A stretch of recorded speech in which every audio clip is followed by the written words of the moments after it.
Барша тезірек көріп хабардар болсын, жедел жаңалық тарады. Сәлем қымбатты көрермен, сіз білген және сіз күткен арнан назарыңызға қайта оралды. Біз сізге ең жақсыларын ұсынамыз.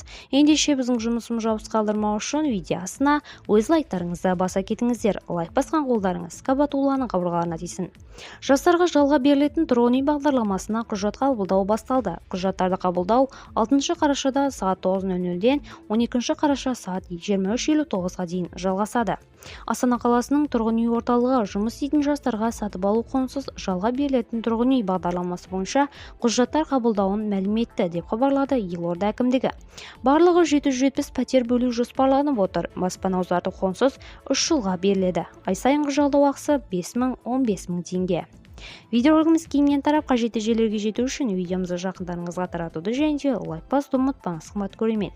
Естеріңізде болсын, біз сіздерге ең соңғы жаңалықтарды біріншілерден болып жеткізу үшін әрекеттеміз. Сіз де біздің жұмысымызды жауыз қалдырмай, видео астына өз лайктарыңызды қалдыра кетіңіздер.